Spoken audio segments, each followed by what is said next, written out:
Let me tell you something that nobody, and I mean nobody, in the history of education ever told you straight. The most important conversation you will ever have in your entire life is not with your professor. It's not with your mentor. It's not with your therapist, your priest, your guru sitting cross-legged on a mountain somewhere in Tibet charging you $300 an hour to tell you to breathe. The most important conversation you will ever have is the one happening right now, inside your skull, between your ears, in that magnificent, chaotic, beautiful, terrifying laboratory you call your mind. And here's the part that should make you stop cold. Most people are having that conversation completely wrong. Not slightly wrong, not off by a little. Catastrophically, disastrously, life-ruiningly wrong. I know because I spent my entire career, from the slums of Far Rockaway, New York, to the halls of Princeton, to Los Alamos, to Caltech, to Stockholm, where they handed me a Nobel Prize. I spent that entire career obsessed with one question that everyone else thought was beneath them to ask: how do you actually think? Not what do you think about? Not what conclusions do you reach? But the process itself, the raw, mechanical, molecular, quantum-level act of a human being having a thought about a thought about a thought. And what I found, what took me 60 years of living to discover, will change the way your brain works starting from the next 5 minutes. But first, I need you to lean in, because I'm going to tell you something that might sting. You have been lying to yourself every single day, not on purpose. You're not a bad person. You're not stupid. In fact, the smarter you are, the worse this problem tends to get. You've been lying to yourself the way everyone lies to themselves, the way civilization has trained you to lie to yourself, because it's comfortable, because it's easier, because the truth is, well, the truth is inconvenient in ways that make an inconvenient truth look like a mild weather forecast. And the lie is this: you believe you understand things you don't actually understand. You walk around with a head full of words. Labels, names, definitions you memorized, frameworks you borrowed from someone else. And your brain, your brilliant, pattern-hungry, shortcut-loving brain, it files those words away under understood and moves on. But understanding and knowing the name of something are two completely different universes. I found this out the hard way. My father taught me the difference when I was 6 years old, standing in the woods of New Jersey, watching a bird hop along a branch. He said, "Riddy, do you know what that bird is called?" I said, "No, Pop." He said, "That's a brown-throated thrush. In Portuguese, they call it a cachorra. In German, a Halsenflügel. In Chinese." And he went on and on through 7 languages. Then he stopped and looked at me, eyes serious. He said, "And now, Riddy, do you know anything about that bird?" I was 6. I thought, "Of course I do, Pop. I know its name in 7 languages." And he shook his head. He said, "You know what humans call it in different places, but you don't know one single thing about that bird. You don't know how it finds its food. You don't know why it hops instead of walks. You don't know how it sees the world, knowing the name of something. That's not knowing it." I was 6 years old, and that conversation cracked something open in my head that never closed again. And right now, as you're listening to me, I want to crack something open in yours. Because the way you talk to yourself every single morning, every single night, every moment between the moments is either building that real understanding or piling up more useless names. And the difference, this is the part that keeps me up at night, even now.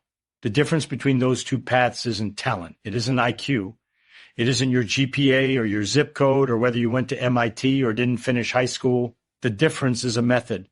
A specific, learnable, repeatable daily method of inner dialogue that I'm going to hand you completely free today. Stay with me, because what comes next is going to feel uncomfortable before it feels extraordinary. I want to take you back to a specific afternoon. Princeton. 1939. I'm a graduate student, 21 years old, and I'm sitting in a seminar room watching Albert Einstein take notes on someone else's presentation. Albert Einstein is in the room. Now, any normal 21-year-old would be paralyzed by that. But I'm not thinking about Einstein. I'm thinking about the presentation. And something is wrong with it. Something in the mathematics feels off, like a chair with one leg slightly shorter than the others. You don't see it, but you feel it every time you sit down. After the seminar, I went back to my room, and I did what I always did when something didn't feel right. I started talking to myself, not in a muttering way, not in a grocery list way, in a structured way, a way my father had, without knowing it, been teaching me since I was 6. I said to myself, "Feynman, explain what that man just said, out loud, in simple words. Pretend you're explaining it to a freshman who just walked in off the street." And I started explaining. And 30 seconds in, I stopped cold, because I couldn't do it. I had sat in that room for 90 minutes. I had followed every equation. I had nodded at appropriate moments. I had the vocabulary. I had the notation. I had the correct facial expression of a man who understood. But when I tried to explain it simply, I couldn't. There were gaps, real gaps, places where I had been skating over thin ice so fast I hadn't felt it flex beneath me. And now, standing still, explaining slowly, I fell straight through. That moment, that cold, humiliating, privately terrifying moment, was one of the greatest gifts of my life, because I learned something that afternoon that the smartest people in the world spend their whole careers running from. The gap between following along and actually understanding is an abyss. And the only way to find that gap, the only reliable, foolproof, no exception way, is to talk to yourself the right way. Not to reassure yourself, not to motivate yourself, not to tell yourself you're doing great, to interrogate yourself mercilessly, lovingly, persistently, like a scientist examining a specimen, not to destroy it, but to understand it completely. Here's what I mean. Every morning, and I mean every morning, like brushing your teeth, like coffee, like the sun rising, you need to run yourself through 5 questions. Not 4, not 6, 5. I'll tell you why 5 in a moment. These aren't affirmations. I despise affirmations. Telling yourself I am smart and capable and the universe supports me is the intellectual equivalent of putting a road closed sign in your living room. It does absolutely nothing about the road. These are interrogations, but gentle ones, the way a good teacher questions a student, not to embarrass, but to reveal. Question 1. What do I think I know today, and can I actually prove it? This is the foundational question, the bedrock. If you only ever ask yourself this one question every single day, your intelligence, functional intelligence, not test score intelligence, would double within a year. I'm not being dramatic, I'm being precise. Every morning, pick one thing you know. Could be something from your field. Could be something about yourself. I'm bad at math. I'm an introvert. I work better alone. Could be something about the world. Success requires connections. Creativity can't be taught. I missed my window. Now prove it, not assert it, not feel it, prove it. When I was working on the Manhattan Project in Los Alamos, there were things we knew about nuclear reactions. Established facts, consensus positions held by the most brilliant physicists on the planet. And occasionally I would sit down and ask, how do we actually know this? What's the chain of evidence? Where does the certainty actually come from? Sometimes the answer was rock solid and I came away more confident. Sometimes, and this is the part that made certain colleagues very uncomfortable with me, sometimes the chain of evidence had a link missing, or the link was thinner than anyone had admitted, or it had been assumed so long ago by someone so prestigious that nobody had checked it since. You have those links in your thinking too. Everyone does. And most people never find them because most people never ask. The morning question isn't designed to fill you with doubt. It's designed to show you exactly where your foundation is solid and exactly where you've been building on sand. Because if you're building on sand, you want to know today, not 5 years from now when the whole structure collapses. Question 2. What is the simplest possible explanation for what I'm struggling with? Not the most sophisticated, not the most impressive, the simplest. Here's a secret about complexity that took me decades to fully absorb. Complexity is usually not a sign of deep understanding. It is usually a sign that the understanding isn't quite there yet. When I truly understood something, when I had it all the way down to the bottom, I could explain it simply. The equations didn't feel complicated. They felt inevitable, like the only possible way the universe could have been arranged. When the explanation required dense jargon, impenetrable notation, layers of qualification, that was usually a signal that somewhere in there something was being hidden. Sometimes hidden from the audience, more often hidden from yourself. Every morning, ask this about whatever you're stuck on. What is the simplest way to say this? If I had to explain this to a 10-year-old, what would I say first? And if you can't answer, that is where you start working. The thing you can't explain simply is the thing you don't yet understand. And the thing you don't yet understand is the one thing standing between you and your breakthrough. Not your talent, not your resources, not the unfairness of the world. That gap in your simple explanation, that is your frontier. Question 3, what would have to be true for me to be completely wrong about this? This question is where most people's inner dialogue goes to die because the ego, that magnificent, fragile, heavily armored creature, does not want to hear this question. It will dodge it. It will change the subject. It will suddenly remember something urgent it has to do, make it answer anyway. I had a theory once. I won't bore you with the physics, but it was a beautiful theory, elegant. It had that quality I always look for, the quality that great physics has, the quality of rightness, like something clicking into place. I was attached to it, more attached than a physicist should ever be to anything that isn't proven. And I sat down one afternoon and asked myself, Feynman, what would have to be true for this to be wrong? It took me about 20 minutes to find it, but I found it. A specific condition, an edge case, a scenario under which my beautiful theory would produce a prediction that contradicted experiment. The theory was wrong, subtly wrong, wrong in a way nobody had caught yet, including me, because nobody had asked that question of it yet. I let it go. A colleague who saw me do this asked how I could give up so easily on something I'd worked on for months. I said, I'm not attached to my theories. I'm attached to the truth. Those are very different things. Ask yourself every morning about your deepest beliefs, your firmest plans, your most confident assessments. What would make this wrong? Really engage with it. Don't perform the question. Answer it. Because if your belief is correct, this exercise will only make it stronger.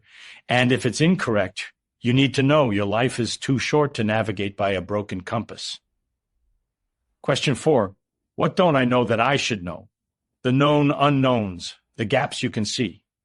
This is actually the most actionable question of the 5 because it converts vague anxiety into a specific list, and specific lists can be addressed.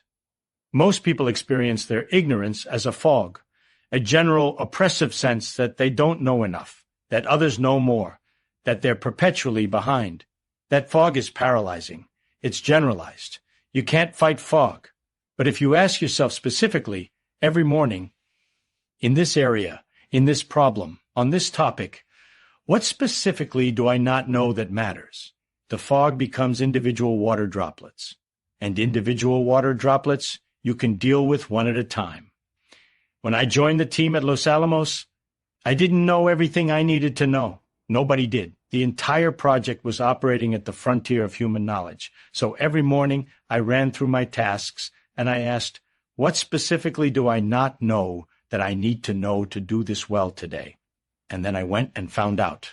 Not all of it in one day, but one specific piece, one clear gap filled. Every single day, compounded over months. That practice is what separates the person who is overwhelmed from the person who is competent. Not intelligence, not experience. Daily identification of specific ignorance and systematic elimination of it. Question 5. What would I do if I wasn't afraid of being wrong? This last one is the explosive one. This is the question with the fuse attached. Because fear of being wrong is the single most destructive force in the intellectual life of a human being. More destructive than stupidity, because at least stupidity doesn't know what it's missing. Fear of being wrong knows. It sees the frontier and deliberately turns away from it. Fear of being wrong is why people don't ask questions in lectures. It's why academics pad their papers with qualifications until the actual idea is buried under 6 feet of hedging. It's why genuinely original thinking is so rare. Not because original thinkers are born 1 in a million, but because the fear kills the originality in the rest of them before it ever makes it out of the skull. I was never afraid of being wrong. I want to be very precise about this because people misunderstand it. I was not comfortable being wrong. Being wrong is uncomfortable. It should be uncomfortable. That discomfort is useful. But I was not afraid of it because being wrong means you just found something out. Being wrong is data. Being wrong is the universe tapping you on the shoulder and saying, hey, look over here. You missed something interesting. The morning question, what would I do if I wasn't afraid of being wrong, is the question that shows you your real thinking, the thinking under the thinking you present to the world. Ask it. Sit with the discomfort of the answer. And then notice very carefully what ideas emerge from beneath the fear. Those ideas are usually the best ones you have. Now, I need to stop here and tell you something that none of the productivity gurus, the morning routine architects, the 5 a.m. club evangelists will tell you. The questions are only half of it. The other half is silence. Not meditation in the way people perform meditation.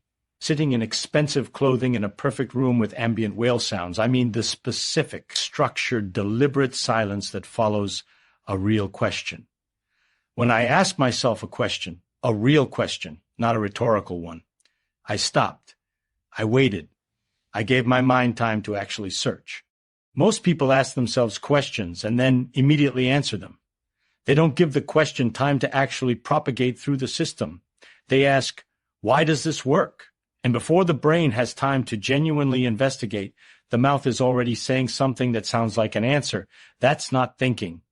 That's performance of thinking. And most of what passes for intellectual activity in the modern world is performance, internal performance, done for an audience of one, to maintain the fiction that you're on top of things. Real thinking requires a gap, a pause, a moment where you genuinely don't know the answer and you sit in that not knowing without flinching. I was famous, or perhaps infamous, for going silent in the middle of conversations, for stopping mid-sentence, for staring at nothing. Colleagues who didn't know me well found it unsettling. Colleagues who knew me well recognized what was happening. The gears had actually engaged. Something was actually being thought. When you talk to yourself, build in the silence. Ask the question. Then wait 30 seconds, a minute, however long the brain needs to actually search, because the answer that comes after 30 seconds of genuine silence is a fundamentally different quality of answer than the one that comes in the first 3 seconds. The first answer is usually your defenses talking, your conditioning talking, your fear talking. The answer that comes after the silence, that's closer to the truth. Now let me give you the actual mechanics, the daily practice broken down so precisely that you can start it tomorrow morning. Step 1, choose your concept. Every day you choose one thing, one idea, one belief, one plan, one problem to examine. Not 5 things, not a list. 1. The discipline of choosing one is part of the practice, because learning to identify what most needs examination right now is itself a skill that develops over time. The rule for choosing, pick the thing that has been making you most uncomfortable. Pick the thing you've been avoiding thinking about directly. Pick the thing you sort of understand but would be embarrassed to explain out loud. That is your daily concept. Step 2, write it down in your own words. Not copied, not paraphrased from someone else's explanation. Your words. The words you actually use when you're thinking, not the words you use when you're trying to sound intelligent. This step is uncomfortable because your words will almost certainly be imprecise, vague, possibly contradictory. That's fine. That's exactly the point. The imprecision is the information. Write it as if you're explaining it to a curious 12-year-old who asks excellent questions, not a dumb 12-year-old. A brilliant one who won't accept hand-waving or undefined terms.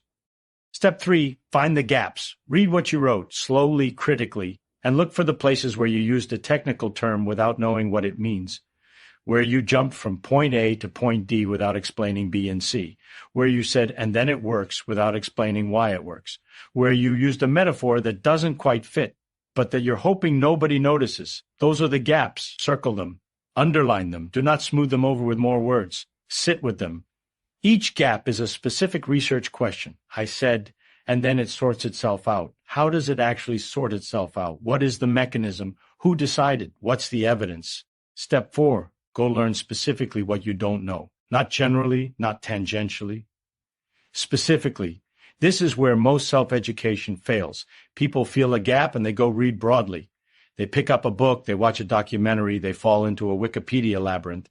3 hours later, they know more things, but the specific gap is still there. Don't go broad, go deep and narrow. Aim your learning at the specific thing you couldn't explain. Close that gap, just that one. Step 5, rewrite the explanation. After you've closed the gap, write the explanation again. From scratch, don't refer to your previous version. See if it's cleaner, clearer, more connected. Usually it is. Sometimes you've closed one gap and found 2 more behind it. That's fine. That's the process. That's how physics gets done. That's how all genuine understanding gets done.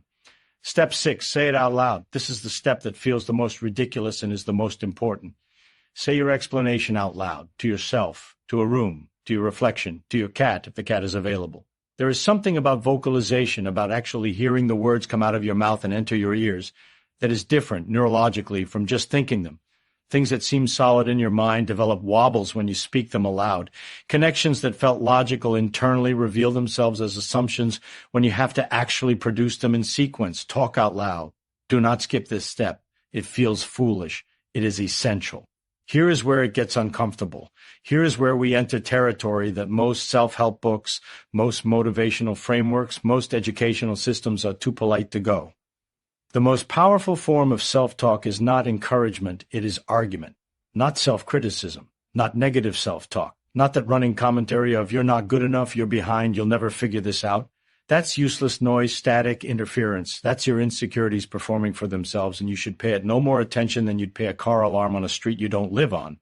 I mean genuine, substantive, two-sided argument. I used to do this so often that my second wife told me she could hear me from 2 rooms away, apparently having a heated debate. She'd come in to see who was there and find me alone at the desk. I was arguing with myself, both sides, fully. I would take a position, my actual position, the one I believed, and I would argue it. And then I would switch sides, and I would argue against it with everything I had, trying to find the best possible case for the opposition. Not a straw man, not a weakened version of the counter-argument, the strongest version I could construct. And then I'd switch back and respond to that strongest counter-argument. This practice, which philosophers call steel manning, though I was doing it before I knew the term, is one of the most cognitively demanding things a human being can do, and it is precisely its difficulty that makes it so valuable. Because when you construct the strongest possible argument against your own position, one of 2 things happens. Either you find that your position holds up against the best possible attack, and you come away from the argument with genuine confidence, not the performed confidence of someone who's never been challenged, but the solid, structural confidence of something that has been tested, or you find that the counter-argument is actually better than your position, that you've been wrong, that there's a better answer on the other side. And in either case, you are smarter coming out of that conversation than you were going in. I'll give you a real example. When I was working through my path integral formulation of quantum mechanics, the work that eventually contributed to my Nobel, I spent weeks arguing with myself about whether this approach was physically meaningful or just a mathematical trick. Feynman A said, "This is a meaningful physical description of reality. Particles really do explore all possible paths." Feynman B said, "That's a ridiculous thing to say. What does it even mean for a particle to explore a path?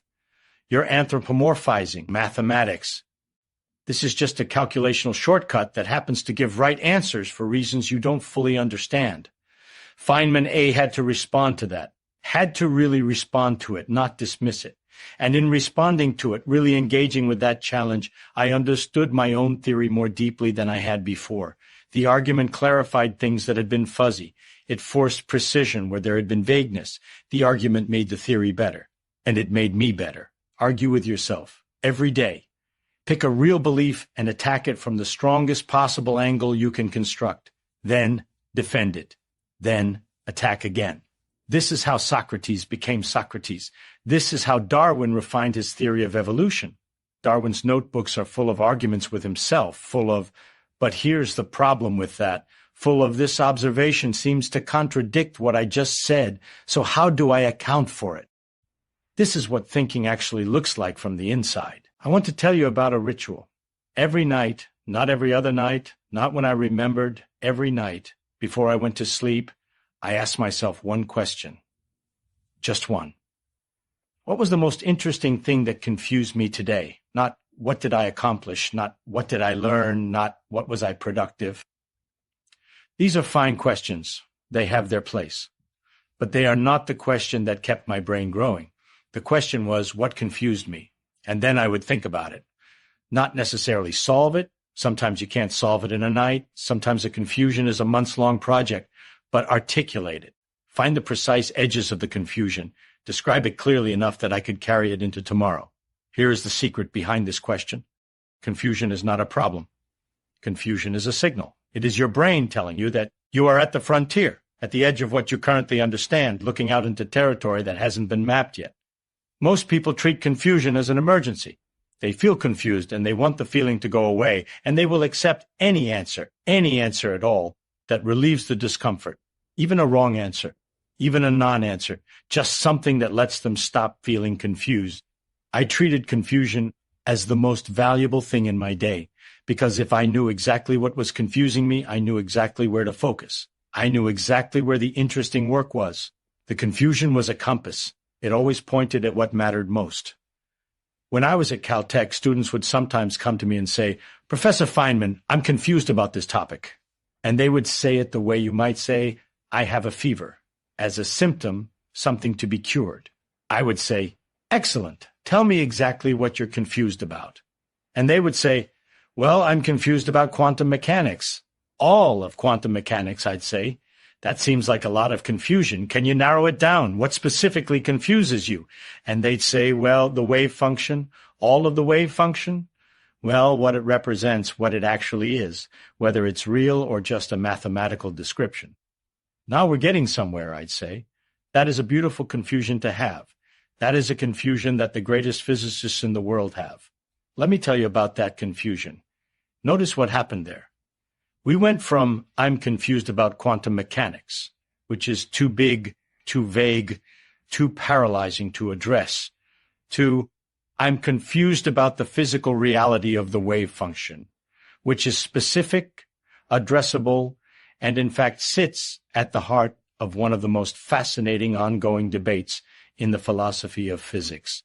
Specific confusion is a tool. Vague confusion is quicksand. Every night, what specifically confused me today? Where were the exact edges of my understanding? What was the question underneath the question I was asking? Write it down, even a sentence, even 3 words. Write it down. Because there is something that happens in the writing, something neurological and mysterious and that I cannot fully explain, where a formless confusion crystallizes into a shaped question. And a shaped question is something you can wake up tomorrow and actually pursue. This is going to sound strange. I promise it isn't. When I was stuck, really stuck, the way you get stuck where every direction looks like a wall and you've been circling the same territory for days, I had a specific strategy that I developed almost by accident in my 20s and never stopped using. I would refer to myself in the third person, not as a performance, not out loud to other people. In my own internal monologue, working through a problem, okay, what would Feynman do here? Not what would I do, what would Feynman do? The psychological distance is not a trick. It is a genuinely different cognitive state. When you think about yourself as I, you have all of your ego involved, all of your defensiveness, all of your sunk cost, all of your attachment to what you've already tried, to looking competent, to having the right answer. All of that noise is present in the I perspective, and it is loud, and it gets in the way. When you refer to yourself in the third person, when you say, what would Feynman do, something interesting happens, a small but real psychological distance opens up, and in that distance you can see yourself more clearly. You can apply to yourself the same analytical sharpness that you naturally apply to others' problems. Because here's something I've noticed about human beings. We are all vastly more rational about other people's problems than our own. You can see quite clearly what your friend should do about their career situation. You can analyze your colleague's strategic error with precision. But when it's your problem, your career, your decision, suddenly you're in the fog. The third-person technique artificially creates the other-person effect. You become slightly external to yourself, and in that state you can think more clearly. What would Feynman do, I would ask. And then I would answer, as if I were advising a student, Feynman would go back to first principles. Feynman would stop assuming things that haven't been proven. Feynman would ask the simplest possible version of the question and answer that first before building up complexity. And then I would do those things. Not because I was confused about who I was. I always knew I was Feynman talking about Feynman, but because the small shift in grammatical perspective produced a real shift in cognitive perspective. Try this. Tomorrow. When you are stuck, when you have been circling, when the usual approaches aren't working, step outside yourself.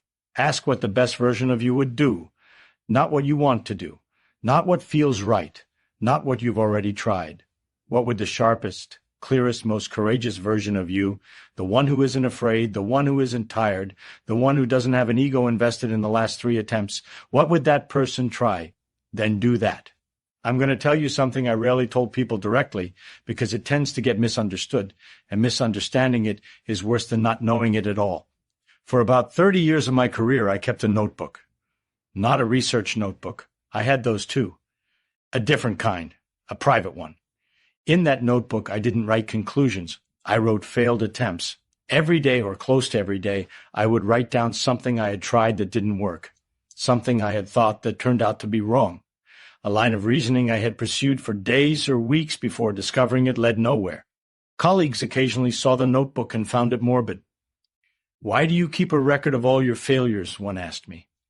"Because that's where all the interesting information is," I said. He looked at me like I'd said something in a language he didn't speak. Let me explain. Your successes tell you something. They tell you that this particular approach in this particular situation, with these particular variables, produced a desired result. That's useful. That's one data point. Your failures tell you the shape of the territory. They tell you where the walls are. They tell you which approaches don't work. And knowing what doesn't work is often more valuable than knowing what does. Because the space of things that don't work is vastly, vastly larger than the space of things that do. Mapping the don't work space is how you eventually navigate to the does work territory. Also, and this is the part people miss, your failures are specific. They tell you something precise. This particular approach, under these conditions, produces this kind of wrong result. That precision is data. That precision is a direction to look in.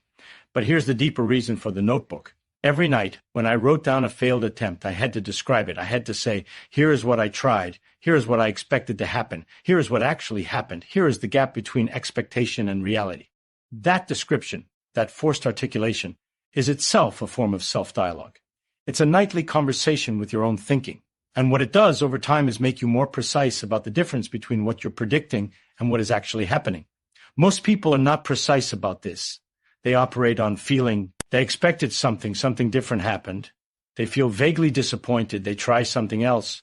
More vague disappointment accumulates. And eventually they conclude that this domain is simply difficult or unfair or not meant for them. But if you write it down, if you make yourself say explicitly, I expected X, I gotcha, you can start to see patterns in your wrongness. You can start to see the shape of your blind spots. And blind spots you can see are no longer blind spots. Talk to yourself every night about what didn't work. Not to punish yourself, not to generate guilt, with the same curious, clinical, interested tone of a scientist examining an unexpected result, because that's what you are.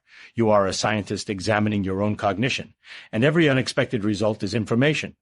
I need to warn you about something, because the people who most need this warning are the ones who are already doing well, the ones who are smart and know it, and have had that knowledge confirmed repeatedly by grades and promotions and people telling them how bright they are.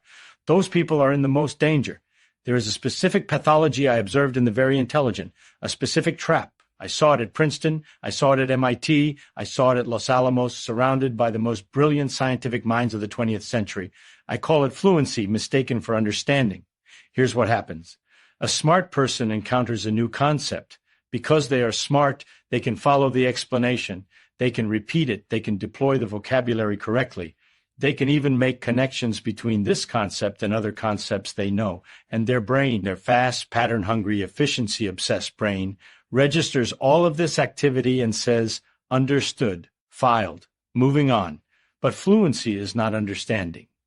Being able to repeat is not the same as being able to derive. Being able to deploy vocabulary is not the same as knowing what the words point to. Making connections is not the same as knowing the mechanism. The cruel joke is that the smarter you are, the more convincing your fluency is. To yourself and to others, you can perform understanding so smoothly that nobody catches you, including you. And then one day, the performance is called. The crisis comes. The moment where you need actual, deep, structural understanding, not performed, not fluent, but real, and it isn't there. I've seen this collapse brilliant careers. I've seen it happen at the worst possible moments. And I've felt the early versions of it myself before my father's lesson about the bird had fully propagated through my thinking. The safeguard, the only safeguard that works, is the daily self-interrogation.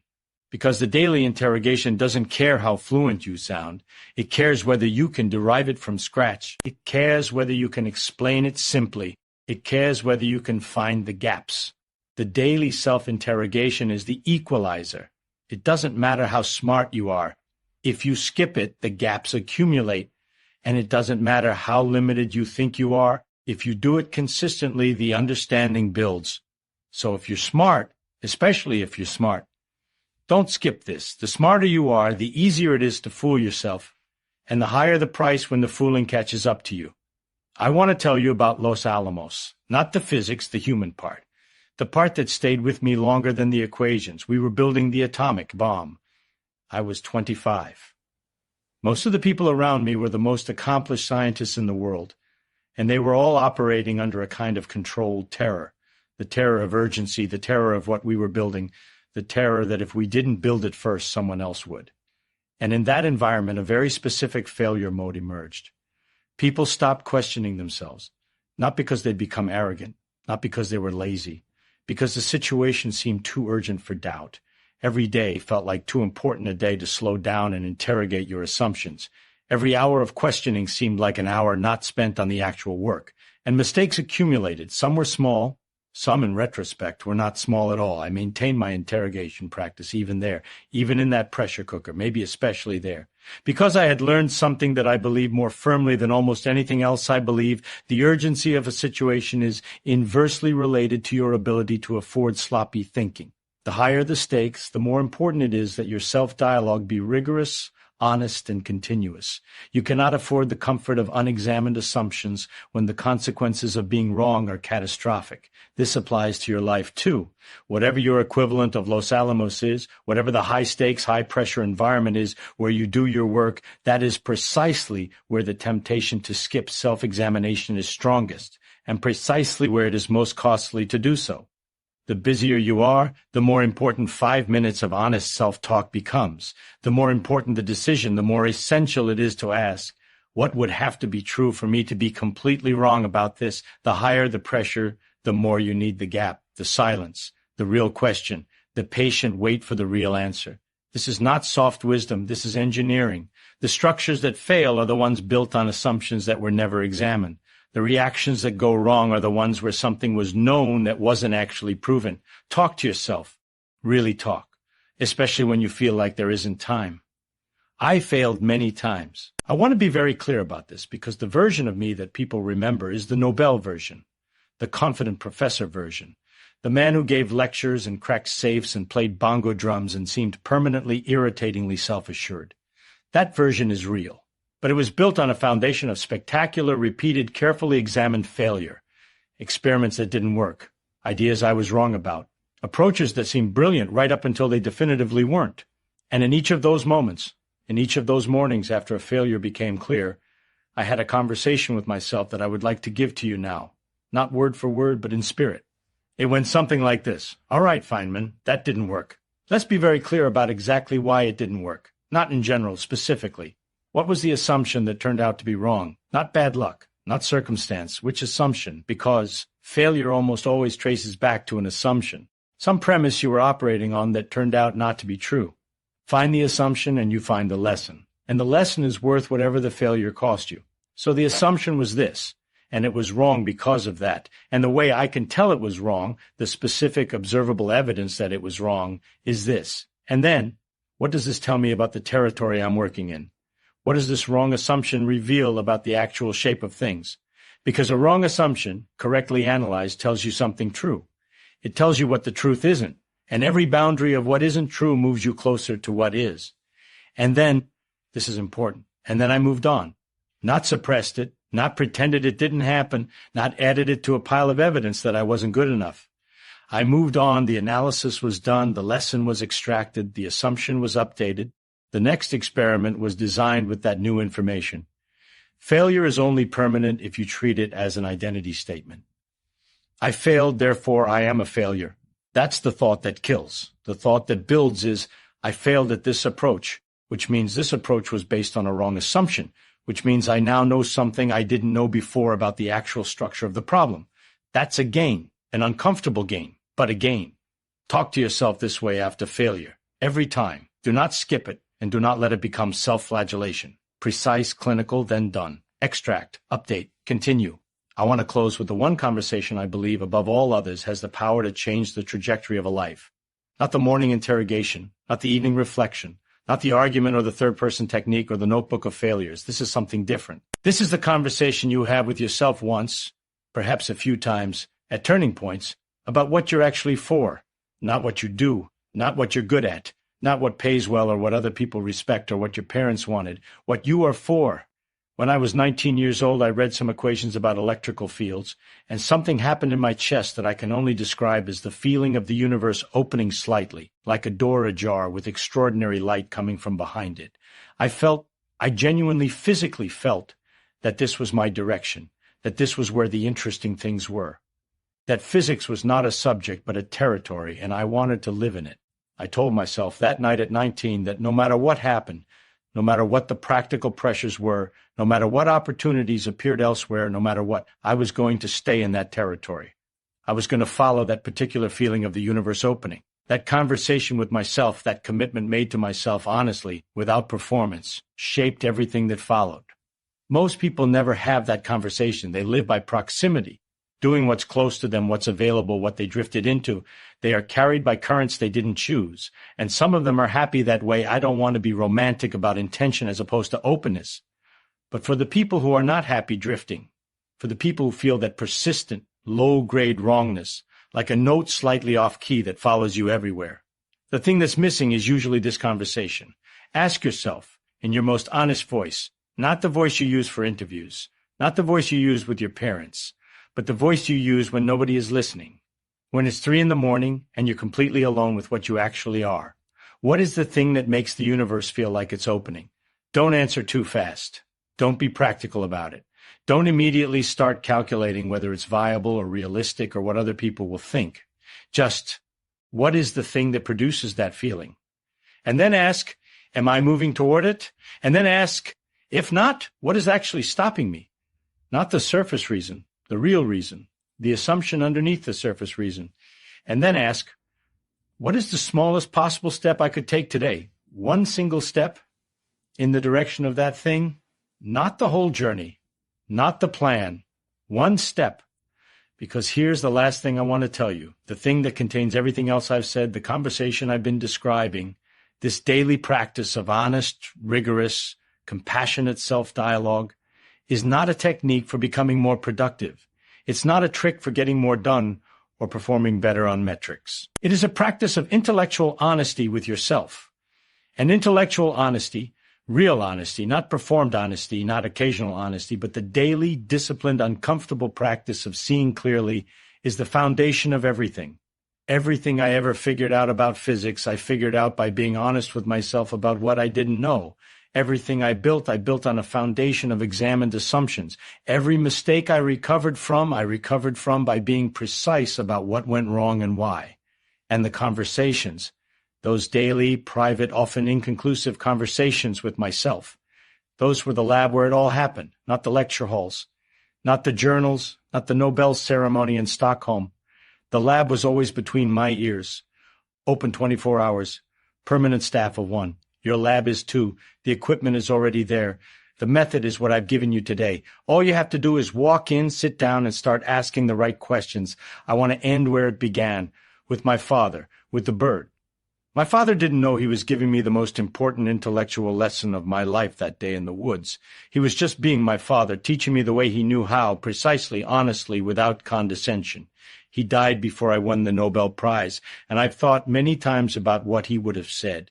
I think he would have said something like, "Riddy, that's very nice. Now tell me something. Do you actually understand what you won it for? Not the words, the thing itself. Can you explain it simply?" And I genuinely hope, wherever he was, I would have been able to do that. I worked hard enough for it. But the real lesson he gave me wasn't about physics. It was about the bird.